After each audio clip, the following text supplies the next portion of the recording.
Hello. तो जब भी मैं अपने किसी पेशेंट को ये एडवाइस करता हूँ कि उनको एंजियोग्राफी के टेस्ट की ज़रूरत पड़ेगी, तो उनका पहला सवाल ये होता है कि हमें सीटी एंजियोग्राफी करनी है या फिर वो नॉर्मल वाली एंजियोग्राफी करनी है। तो इस वीडियो में मैं इस डाउट को सॉल्व करूँगा।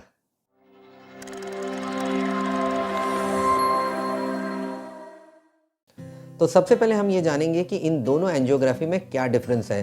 तो सबसे पहले तो आप ये समझ लें कि इन दोनों ही एंजियोग्राफी में एक कॉन्ट्रास्ट नाम की या डाई नाम की एक औषधि का, एक मेडिसिन का इस्तेमाल होता है, जिसे हार्ट की नसों को देखने के लिए इस्तेमाल किया जाता है। क्योंकि नॉर्मली एक्सरे में या जो एंजियोग्राफी में ब्लड नज़र नहीं आता है, तो इसे देखने के लिए हम कॉन्ट्रास्ट नाम की दवा का इंजेक्शन देते हैं। अब सीटी एंजियोग्राफी में क्या होता है कि ये जो कॉन्ट्रास्ट नाम की जो दवा है, इसका हाथ के नस में एक इंजेक्शन दे दिया जाता है। फिर ये दवा वहाँ से हाथ के नस से बहते हुए पूरे शरीर में, नसों के माध्यम से पूरे शरीर में फैलती है, और उसका एक छोटा हिस्सा जो कि हार्ट की नसों में पहुँचता है या हार्ट की नसों में बहता है, उसकी मदद से हार्ट की नसों का सीटी स्कैन करके हार्ट की नसों में कोई ब्लॉकेज है या नहीं, इस बात की स्टडी की जाती है। जबकि जो नॉर्मल वाली एंजियोग्राफी है, या जिसका प्रॉपर नाम है कैथेटर करोनरी एंजियोग्राफी, इस कैथेटर करोनरी एंजियोग्राफी में ये जो कॉन्ट्रास्ट नाम की औषधि है, इसको एक ट्यूब के माध्यम से हाथ की नस से हार्ट की या दिल की नस तक पहुंचाया जाता है। एक ट्यूब हाथ के नस में डाली जाती है जो कि हार्ट की नस तक पहुंचती है, जिसकी वजह से जो भी कॉन्ट्रास्ट, जितना भी क्वांटिटी या जो भी उसकी मात्रा इस्तेमाल की जाती है कॉन्ट्रास्ट की, जैसे ही हाथ की नस में इंजेक्शन दिया जाता है, ये पूरे बॉडी में नहीं स्प्रेड होता है, बल्कि पूरा का पूरा डोज सीधा हार्ट की नसों में पहुंचता है। तो ये मेन डिफरेंस हो गया कैथेटर एंजियोग्राफी में और सीटी एंजियोग्राफी के बीच में। Now let us discuss about the pros and cons of these procedures. तो सबसे पहले हम सीटी एंजियोग्राफी के फ़ायदे और नुकसान की बात करते हैं। तो इसमें पहला फ़ायदा, जो कि काफ़ी ऑब्वियस है, कि ये एक इन्वेसिव प्रोसीजर नहीं है। यानी कि इसमें किसी भी तरह का इंस्ट्रूमेंट, ट्यूब, कैथेटर वगैरह हाथ की नस में या बॉडी में नहीं डाला जाता है। तो इस तरह से एक नॉन इन्वेसिव प्रोसीजर है। दूसरा फ़ायदा, इस प्रोसीजर को या सीटी एंजियोग्राफी को करने के लिए हॉस्पिटल में एडमिट रहने की ज़रूरत नहीं है, बल्कि एक आउट पेशेंट बेसिस पर ही किया जाने वाला प्रोसीजर है। अब डिस्कस करते हैं सीटी एंजियोग्राफी के नुकसान के बारे में या उसके डिसएडवांटेजेस के बारे में। तो पहला डिसएडवांटेज है इसकी एक्यूरेसी। इसकी एक्यूरेसी जो नॉर्मल वाली कैथेटर एंजियोग्राफी है उसकी तुलना में कम होती है। जितना हम डिटेल में कैथेटर एंजियोग्राफी में स्टडी कर सकते हैं, उतना सीटी एंजियोग्राफी में उस तरह की एक्यूरेसी नहीं मिलती है। और अगर सीटी एंजियोग्राफी में कुछ डाउटफुल ब्लॉकेजेस दिखते हैं, तो हमें वापस कैथेटर एंजियोग्राफी ही करनी पड़ती है उन ब्लॉकेजेस के कन्फर्मेशन के लिए। और दूसरा इसका नुकसान ये है कि इसमें जो कॉन्ट्रास्ट नाम की दवा है उसका ज़रा ज़्यादा इस्तेमाल होता है। वो इसलिए क्योंकि जैसा हमने देखा कि सीटी एंजियोग्राफी में कॉन्ट्रास्ट का जो डोज दिया जाता है वो पूरे बॉडी में स्प्रेड होता है और उसका एक छोटा हिस्सा ही हार्ट में पहुंचता है। जबकि कैथेटर एंजियोग्राफी में जितना भी कॉन्ट्रास्ट इस्तेमाल किया जाता है वो पूरा का पूरा हार्ट में जाता है। इसलिए सीटी एंजियोग्राफी में अराउंड 70 to 80 ml तक का कॉन्ट्रास्ट यूज़ होता है, जबकि कैथेटर एंजियोग्राफी में सेम एंजियोग्राफी 20 से 30 ml कॉन्ट्रास्ट में भी हो जाती है। अब ये कॉन्ट्रास्ट का कम इस्तेमाल क्यों होना चाहिए? क्योंकि कॉन्ट्रास्ट की वजह से किडनी को नुकसान हो सकता है, और इसलिए कॉन्ट्रास्ट का इस्तेमाल जितना कम करे उतना अच्छा। तो इस तरह से कॉन्ट्रास्ट के मामले में कैथेटर एंजियोग्राफी सीटी एंजियोग्राफी से बेटर होता है। और अब हम बात करते हैं कैथेटर एंजियोग्राफी के फ़ायदे और नुकसान के बारे में।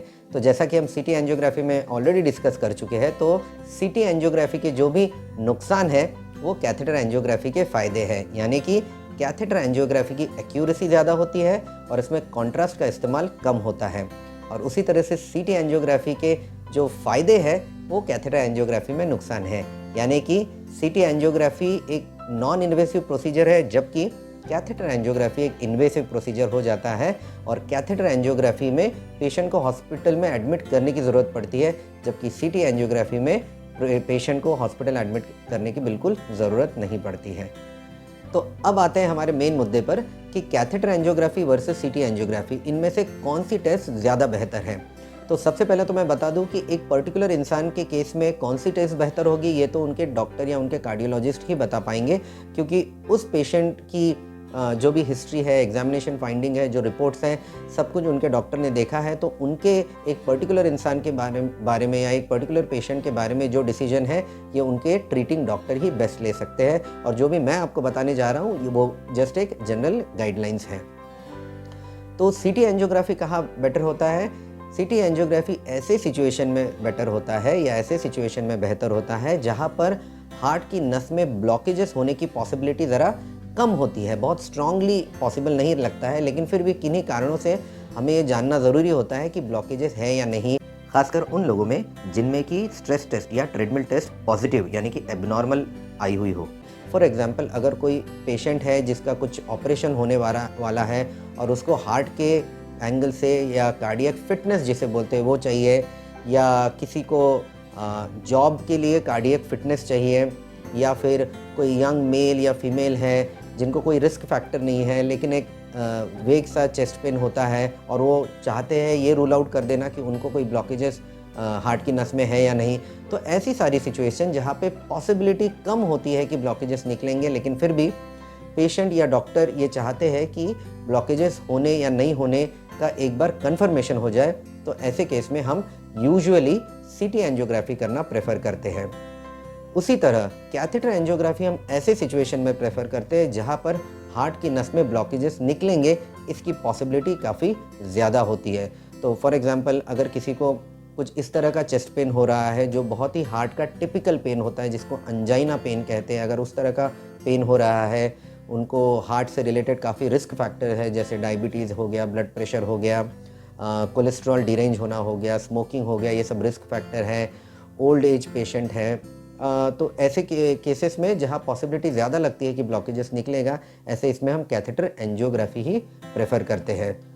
उसके अलावा ऐसे केसेस में हमको एक्यूरेसी भी बहुत इंपॉर्टेंट होती है कि ब्लॉकेजेस एग्जैक्टली कहाँ है, कितने सीवियर हैं। तो ऐसे केसेस में इसलिए हम कैथेटर एंजियोग्राफी ही डायरेक्टली करते हैं, ना कि पहले सिटी एंजियोग्राफी करो और बाद में कंफर्मेशन के लिए कैथेटर एंजियोग्राफी करो, जिसमें काफ़ी इंपॉर्टेंट गोल्डन पीरियड वेस्ट हो सकता है। ऐसी भी सिचुएशन होती है जहां कैथेटर एंजियोग्राफी करने के बाद भी सीटी एंजियोग्राफी करने की सिचुएशन या नौबत आ सकती है। फॉर एग्जांपल, कैथेटर एंजियोग्राफी अगर कभी ऐसे पेशेंट्स में हो रहा है जिनका पहले बाईपास ऑपरेशन हो चुका हो और बाईपास की जो नसें हैं कभी कभी कैथेटर एंजियोग्राफी में पकड़ में नहीं आती है, तो ऐसे इसमें कैथेटर एंजियोग्राफी के बाद सीटी एंजियोग्राफी करना ज़रूरी हो सकता है। तो जैसा कि आपको समझ में आया होगा कि चाहे वो कैथेटर एंजियोग्राफी हो या सीटी एंजियोग्राफी हो, हर टेस्ट की अपनी एक सही जगह होती है, अपना एक सही इंडिकेशन होता है। जहाँ कैथेटर एंजियोग्राफी होनी चाहिए वहाँ कैथेटर एंजियोग्राफी ही होनी चाहिए, और जहाँ सीटी एंजियोग्राफी करने से काम हो जाता है वहाँ पर हमने सीटी एंजियोग्राफी करनी चाहिए, वहाँ कैथेटर एंजियोग्राफी करने की ज़रूरत नहीं है। अगर कोई आपसे ये कहता है कि नहीं, कैथेटर एंजियोग्राफी बिल्कुल बेकार चीज़ है और हमेशा सीटी एंजियोग्राफी ही करना चाहिए आपने, वो बिल्कुल गलत बता रहा है आपको। और उसी तरह से अगर कोई ये बोलता है कि नहीं, हमेशा कैथेटर एंजियोग्राफी ही करो और सीटी एंजियोग्राफी एकदम बेकार है, वो भी गलत ओपिनियन है। तो सीटी एंजियोग्राफी और कैथेटर एंजियोग्राफी दोनों की अपनी एक सही जगह है, सही इंडिकेशन है, और जहाँ जो ज़रूरी है वो होना चाहिए। और ये आपको आपके केस में ये डिसीजन कौन सबसे बेस्ट दे सकता है, ये आपके डॉक्टर दे सकते हैं। तो आपको इन दोनों में से क्या करना चाहिए? अगर आपके मन में भी ये सवाल है तो आपके कार्डियोलॉजिस्ट से मिलिए, आपके डॉक्टर से मिलिए और उनसे पूछिए कि आपके केस में क्या ज़्यादा अप्रोप्रिएट है। आई होप कि इस वीडियो में मैंने जो भी जानकारी दी है वो आपके लिए डेफिनेटली काफ़ी यूज़फुल साबित होगी। अगर आपको ये इन्फॉर्मेशन यूज़फुल लगी तो इसको ज़रूर आपके दोस्तों, रिश्तेदारों, कलीग से सबसे शेयर करिए ताकि इस इन्फॉर्मेशन का सबको फ़ायदा हो। और अगर आपके कुछ क्वेरीज़ हैं, कमेंट्स हैं, या आप आने वाली वीडियोज़ के लिए कोई विषय सजेस्ट करना चाहते हैं तो नीचे कमेंट बॉक्स में ज़रूर लिखिए। और अगले वीडियो तक बाय बाय।